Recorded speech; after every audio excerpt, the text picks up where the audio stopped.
suis contente de te voir. Puis, j'aimerais beaucoup chanter avec toi. Es-tu d'accord? Oui! Oh, oui, oui, oui, oui. Alors, je ne sais pas si tu connais cette chanson ou pas, mais je vais chanter pour toi. Et si tu le connais, tu peux chanter avec moi, d'accord? Bien. Tu as cherché la joie, tu as cherché la paix, tu as cherché de tous côtés. Tu as cherché la joie, tu as cherché la paix, mais tu n'as pas encore trouvé. C'est vrai, le monde est sans déçu, dessous, et la tristesse est dans les cœurs. Tu voudrais t'en trouver un peu de joie et de chaleur. Il suffit de chercher, mais du bon côté. Tourne-toi vers Jésus. Il suffit de chercher, mais du bon côté. Tournez-vous vers Jésus. Les connais-tu?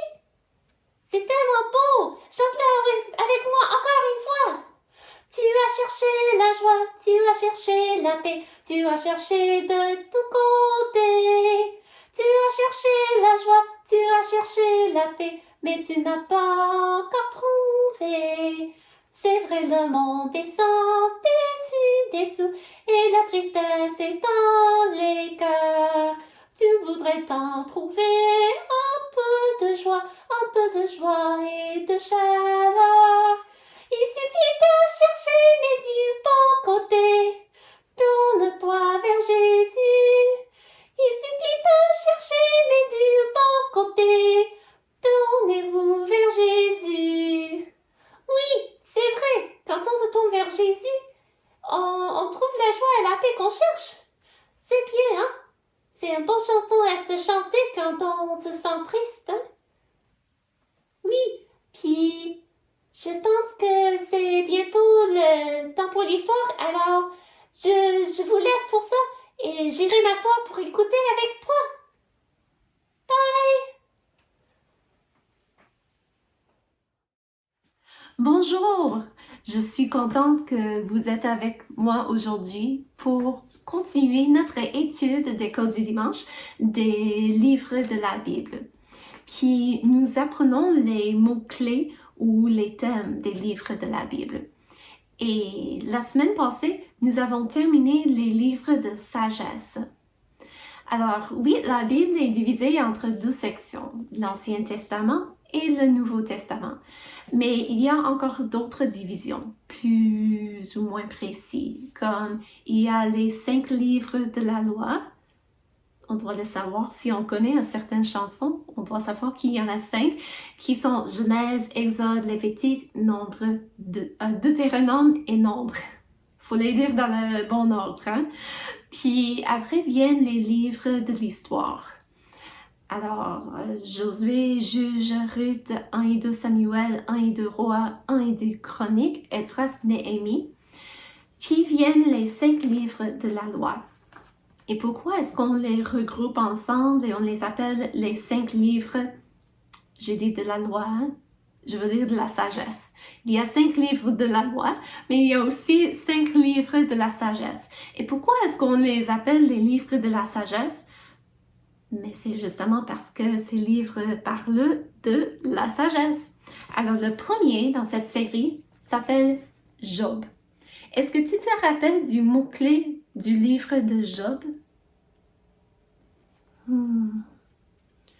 Ce monsieur qui était un homme intègre, qui aimait la justice, mais il avait beaucoup souffert.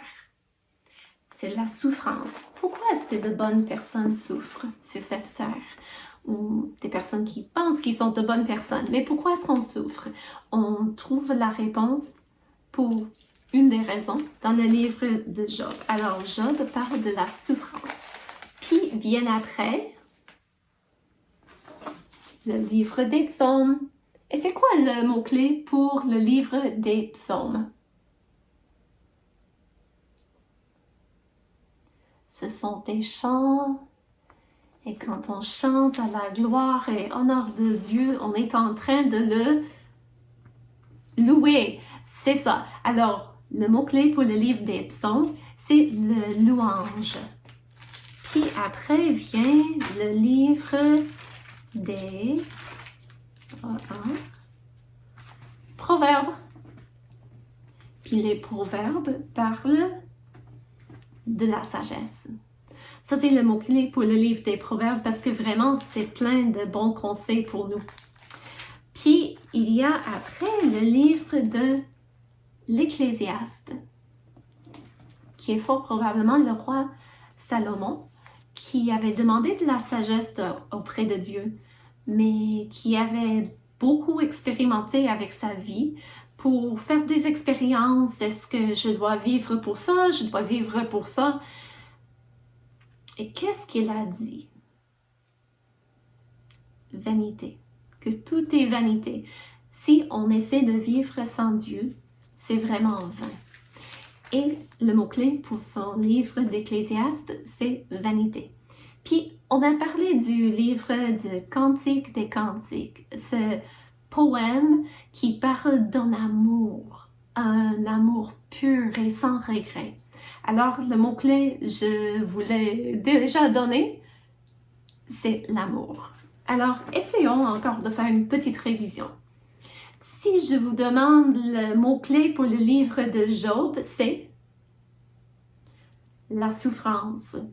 Et pour le livre des psaumes, c'est la louange. Le livre des proverbes, de la sagesse. Puis le livre d'Ecclésiaste, vanité. Et le livre des Cantiques des Cantiques, de l'amour. Puis, nous avons terminé les 5 livres de la sagesse et nous commençons une autre section de la Bible qui se trouve toujours à l'Ancien Testament et ce sont les livres des prophètes. Un prophète, c'est quelqu'un à laquelle Dieu a révélé le futur. Alors, ce n'est pas juste que je dis « Ah, moi, je pense que je vois dans le futur parce qu'il se peut que je peux me tromper. Il se peut que j'ai raison et il se peut que je me trompe. Pourquoi? Parce que je ne peux pas voir le futur. C'est Dieu seul qui connaît exactement les détails de ce qui va se passer dans le futur. Mais de temps à autre, Dieu a révélé à des hommes des prophéties, des choses qui allaient s'en venir. Et il reste toujours des prophéties qui attendent à devenir réalité, mais il y en a d'autres qui ont été déjà accomplies sur cette terre. Et Ésaïe était un prophète qui prophétisait la parole de Dieu, qui encourageait le peuple d'Israël de faire le bien. Puis aussi, il avait parlé beaucoup d'une certaine personne. Tu sais, au début, quand Dieu créa Adam et Ève ont décidé de désobéir à Dieu. Et ils ont chuté, ils ont tombé dans le péché. Puis Dieu leur avait dit qu'il y aurait des conséquences pour cela. Ils allaient mourir physiquement un jour. Ils commençaient dès ce jour-là de commencer à se dégrader physiquement. Puis il devait aussi, Adam devait travailler avec beaucoup de peine. Quand avant, son travail n'était pas pénible. Et Ève allait avoir beaucoup de peine quand elle donnait naissance à des enfants. Puis il y avait d'autres conséquences, mais Dieu avait promis d'envoyer quelqu'un qui allait détruire le pouvoir de Satan. Et cette personne, Dieu avait révélé à son peuple à travers le temps des détails sur cette personne. Et un des titres qu'on a donné à cette personne, c'était le Messie. Celui qui allait venir pour délivrer son peuple de leurs péchés. Puis Ésaïe parle beaucoup du Messie. Alors c'est pour cela que le mot-clé pour le livre d'Ésaïe, c'est le Messie. Parce qu'il nous donne beaucoup de prophéties qui nous décrit en fait ce serait qui le Messie. Si on voulait savoir ce qu'il ferait sur cette terre, on a une bonne description dans le livre d'Ésaïe. Mais juste avant de commencer de regarder une de ces prophéties en profondeur, j'aimerais vous raconter une histoire. Un jour, dans le pays d'Angleterre, un grand compositeur qui était vraiment célèbre et bien connu, il avait écrit un oratoire. Un oratoire, c'est une pièce musicale où on met des paroles avec la musique et c'est c'est chanté dans un sens, un style opératique, mais ça ne raconte pas nécessairement une histoire comme l'opéra. Dans l'opéra, tu sais, on dit ah, mon père, j'aime quelqu'un énormément, mais il ne m'aime pas et je suis triste. Mais on le chante comme ça, mais c'est une histoire. Tandis qu'en oratoire, c'est juste de mettre des paroles et de la musique ensemble, mais de ne pas nécessairement raconter une histoire, mais juste faire ça. Comme si on prenait, je ne sais pas, un petit poème et c'est quoi un poème? Je dois penser à quelque chose. Ça doit pas être tout à fait un poème, mais disons oh, comme j'aime ma patrie. Mais on ne décrit pas une histoire, c'est juste le chanter comme ça. Puis Handel, c'était son nom, il avait écrit un oratoire qui était sur le sujet des prophéties du Messie. Alors, on l'appelle le Messie de Handel.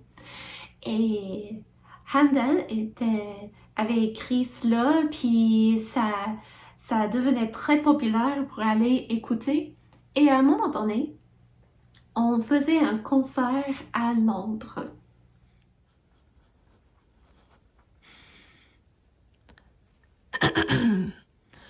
Mesdames et messieurs, laissez-moi vous présenter le grand compositeur Georges Frédéric Handel. Merci, merci beaucoup. Merci, merci. Je suis très contente de vous présenter ce soir mon oratoire du Messie. Oui, nous sommes très contentes aussi d'avoir Sa Majesté le roi Georges avec nous ce soir.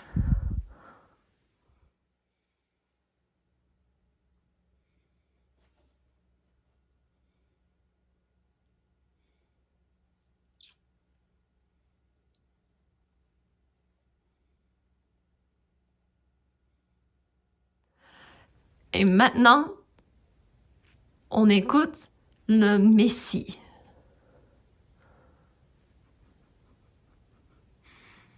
Et je ne sais pas tout à fait si Handel était là ou pas, mais pour notre sketch, les marionnettes ont demandé si Handel ne pouvait pas être là. Alors, on l'a mis au concert, mais ce n'est pas nécessairement un détail historique. Mais le fait que le concert avait lieu, c'est réel.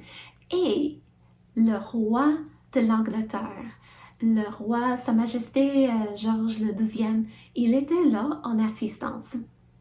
Puis, quand tout le monde voyait que le roi entrait, tout le monde se tournait, puis tout le monde regardait. Et quand le roi s'est assis, tout le monde est assis. Pourquoi? Parce que quand le roi entre dans un lieu, tu dois montrer beaucoup de respect envers lui. Et les règles de l'étiquette disent que quand le roi s'assoit, il ne faut pas rester debout dans sa présence. Alors, il faut que toi, tu t'assoies. Puis s'il se lève, toi, tu te lèves. Mais il faut suivre son mouvement parce que c'est le roi. Alors, le roi est allé au concert et il s'est assis et toute l'assistance s'est assis avec lui. Puis, ils ont commencé à écouter l'oratoire. Puis, si tu as déjà écouté le Messie de Handel, tu as probablement juste écouté un petit bout de cela parce que c'est une pièce musicale qui dure des heures et des heures. C'est pas mal long, mais quand on n'avait pas de radio, on était vraiment content de pouvoir écouter une longue pièce de musique. Mais tout le monde était là pour écouter ces prophéties qui ont été mises à la musique. Puis, une des prophéties se trouve dans le livre d'Ésaïe. Ésaïe au chapitre 53. C'est un chapitre très connu parce que si jamais tu rencontres quelqu'un qui est juif, qui n'accepte pas le Nouveau Testament, qui lit juste les Écritures que nous appelons l'Ancien Testament, tu peux toujours lui parler d'Ésaïe chapitre 53 parce que ça décrit le Messie qui devait venir. Et je vais commencer, si tu as ta Bible avec toi, tu peux ouvrir ta Bible à Ésaïe au chapitre 53. Alors, le livre des psaumes se trouve à peu près au milieu. Alors, tourne encore des pages, psaumes, proverbes, ecclésiastes, cantiques des cantiques, Ésaïe. Puis cherche les gros chiffres 53 et tu seras à la même place que moi. Et je lis. Qui a cru à ce qui nous était annoncé? Qui a reconnu le bras de l'Éternel? Il s'est élevé devant lui comme une faible plante, comme un rejeton qui sort d'une terre desséchée. Il n'avait ni beauté ni éclat pour attirer nos regards, et son aspect n'avait rien pour nous plaire. Ésaïe prophétisait ici, puis Dieu lui révélait des détails sur le Messie. Alors il a commencé, qui a cru à ce que nous était annoncé? Ok, personne ne va croire à cela. Puis il dit, il n'avait ni beauté, ni éclat pour attirer nos regards. Puis quand nous enseignons l'école du dimanche, si on a des personnages en feutrine ou si on a des marionnettes ou quelque chose, ou on fait un sketch, puis très souvent on va faire comme un dessin de Jésus en étant quelqu'un qui est beau, qui a le visage doux, puis aimable, et il porte toujours du blanc. Et vous savez, quand il était sur cette terre, il n'avait ni beauté, ni éclat pour attirer nos regards. Il avait l'air d'être un homme comme tous les hommes, et il ne portait pas toujours de blanc. On le fait dans nos dessins parce que c'est plus facile de savoir qui on veut que ça représente Jésus, mais il portait des vêtements comme tout le monde portait de ses jours. Alors, il n'y avait rien pour attirer le regard des personnes pour dire « Hey, bien, il est bien différent ». Non, il avait l'air même comme une faible plante, comme juste une personne ordinaire. Puis verset 3 nous dit, « Méprisé et abandonné des hommes, homme de douleur et habitué à la souffrance, semblable à celui dont on détourne le visage, nous l'avons dédaigné, nous n'avons fait de lui aucun cas. » Alors, Dieu disait au prophète Ésaïe de dire que le Messie serait méprisé, abandonné des hommes. T'es qui toi? Et c'est exactement ce qui est arrivé. Les Juifs, le peuple que Dieu avait choisi, ils ont rejeté, la plupart ont rejeté Jésus. Et il y avait ses disciples qui l'ont même abandonné à un moment donné.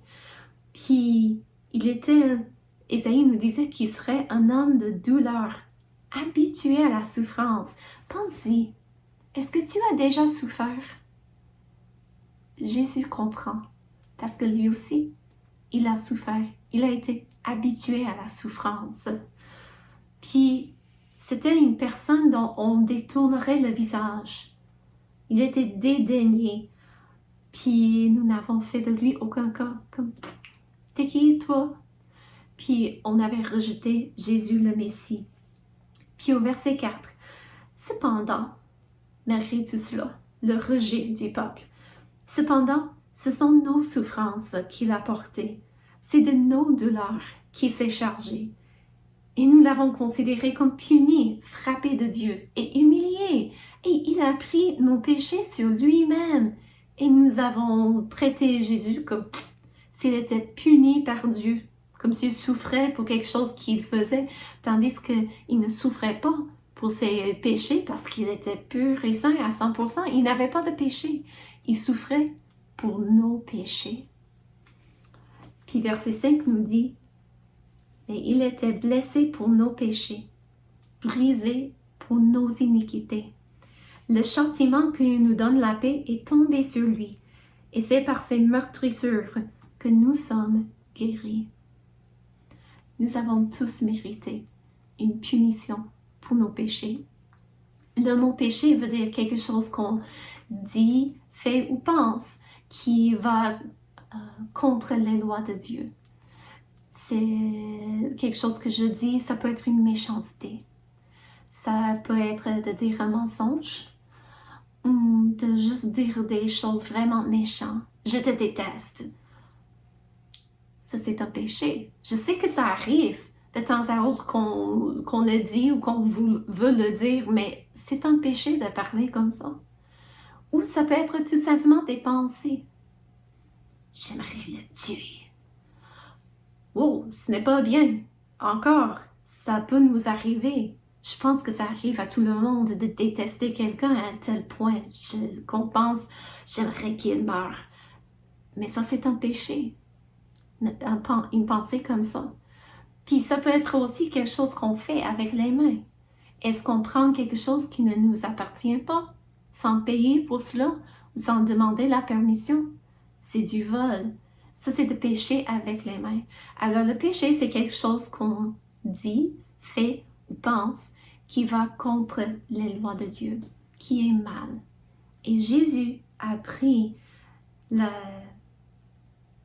Mais ça dit, il était blessé pour nos péchés.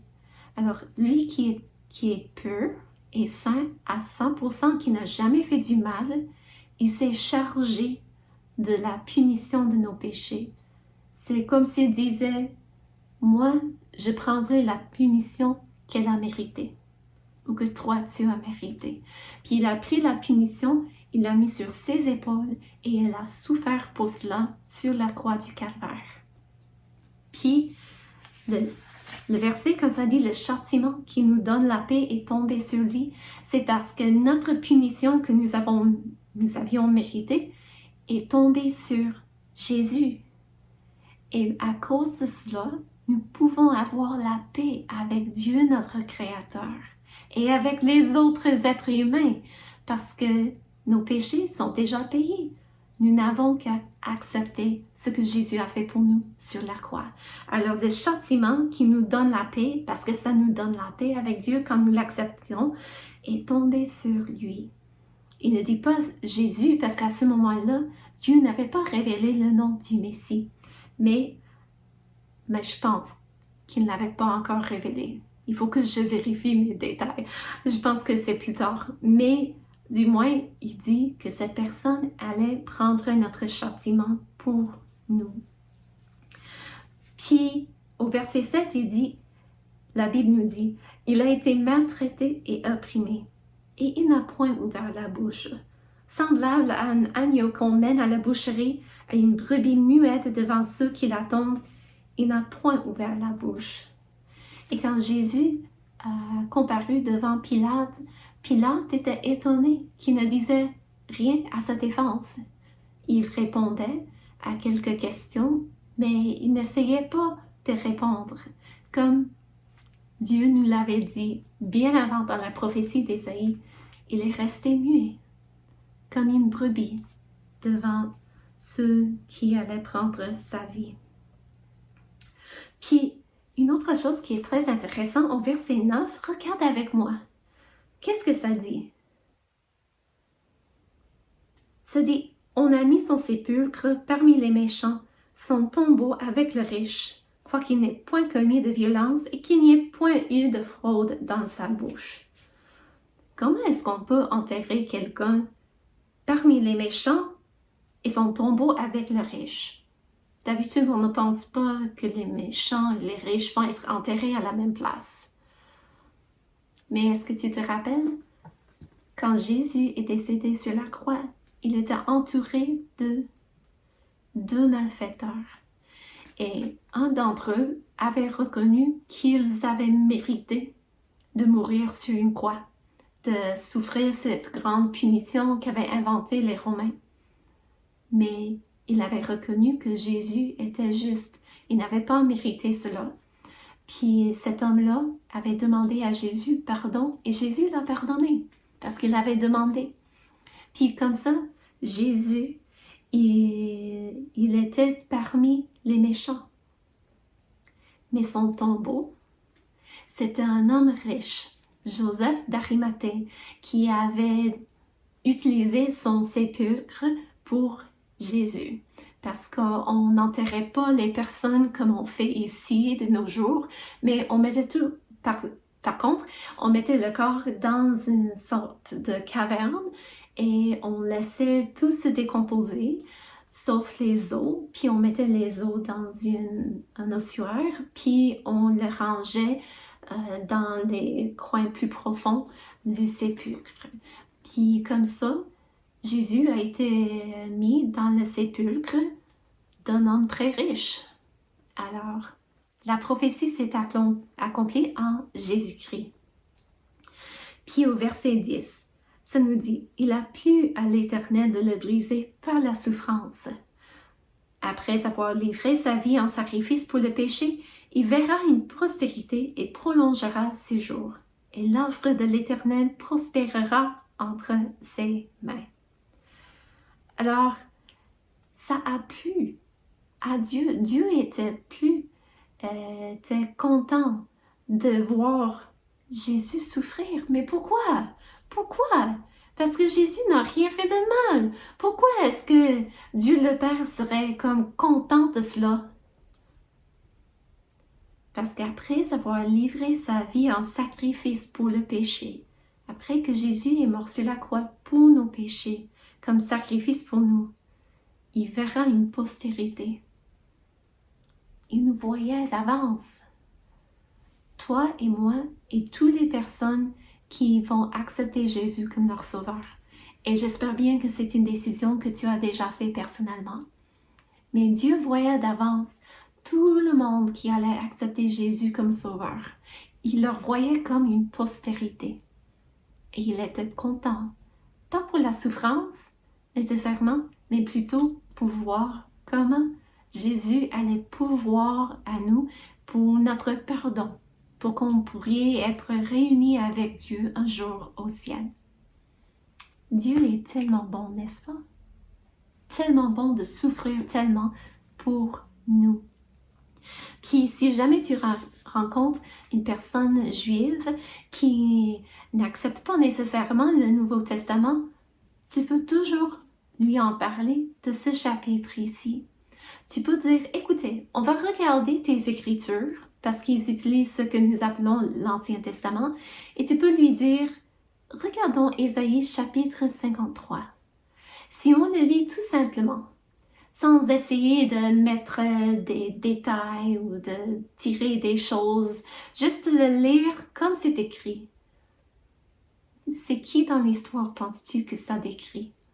Parce qu'il n'y a personne comme Jésus et il est le seul qui a accompli tout ce qui est prédit dans ce chapitre. Eh bien, pour retourner à notre histoire du roi Georges le II, quand il était à ce concert, il y a une histoire qu'on raconte. Puis, il se peut que ce n'est pas tout à fait vrai, mais je l'ai entendu depuis ma jeunesse. C'est que après une longue partie de l'oratoire, le roi a entendu le début du chœur d'Alléluia. Le connais-tu? Les mesdames chantent Alléluia, Alléluia, Alléluia, Alléluia, Alléluia. Puis les hommes chantent d'autres choses et tout va ensemble, mais on chante encore et encore, on répète plusieurs fois Alléluia, Alléluia, qui veut dire que Dieu soit loué, louange à Dieu, parce que c'est la partie de l'oratoire où on parle du fait que le Messie est venu se sacrifier pour nous. Puis l'histoire dit que quand le roi a entendu cela, il était tellement ému par la beauté des paroles, par la beauté de ce que Jésus a fait pour nous, qu'il s'est mis debout pour montrer du respect entre Dieu le Père. Alléluia, Alléluia, Alléluia, Alléluia, Alléluia. Et quand il s'est mis debout, eh bien, les règles de l'étiquette disent que tout le monde doit se lever debout. Alléluia, Alléluia, Alléluia, Alléluia, Et même de nos jours, quand on entend le chœur d'Alléluia, tout le monde dans l'auditoire va se lever par respect pour le roi et par respect pour ce désir d'honorer Dieu le Père. Eh bien, j'ai toujours aimé cette histoire, mais quand j'ai fouillé un peu plus en profondeur, j'ai appris que ce n'est pas tout à fait peut-être la vérité. La vérité, c'est que c'est fort probable que le roi s'est levé. Mais est-ce qu'il s'est levé parce qu'il était tellement ému par la musique et les paroles?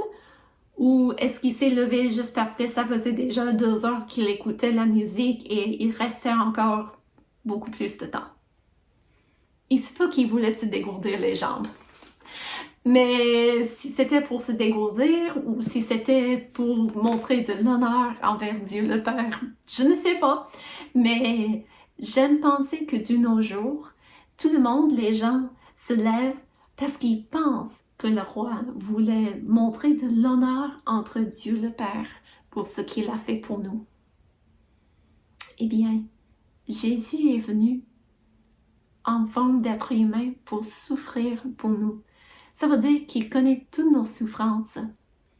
Quand on est triste, quand on est abattu, quand on est découragé à cause des circonstances qu'on ne peut pas contrôler, on peut se réfugier en lui et demander de son aide parce que lui, il comprend. Le verset à méditer cette semaine, ça va être le verset 5. Ésaïe 53 et verset 5. Et même si on ne peut pas mémoriser tout le verset, j'aimerais bien qu'on réfléchisse du moins sur le début du verset. Verset 5 nous dit, « Mais il était blessé pour nos péchés. » Tu peux dire, il était blessé pour mes péchés. Mais c'est bien que ça dit nos péchés parce que ça veut dire tout le monde. Il n'y a personne qui a été trop méchant. Il n'y a personne qui est trop différent pour Dieu. Non, si tu es un être humain, Jésus est mort pour toi. Et plus tard, il est ressuscité. Alors, mais il était blessé pour nos péchés, brisé pour nos iniquités. Le châtiment qui nous donne la paix est tombé sur lui, et c'est par ses meurtrissures que nous sommes guéris. Notre plus grand problème, c'est le péché. Et Dieu a pourvu le Messie, Jésus-Christ, pour nous délivrer de nos péchés. J'espère bien que tu lui connais comme ton sauveur personnel. Et si jamais tu as des questions, n'hésite pas de les poser. Puis, c'est bien. C'est ça la leçon pour aujourd'hui et Dieu voulant, à la prochaine. Bye!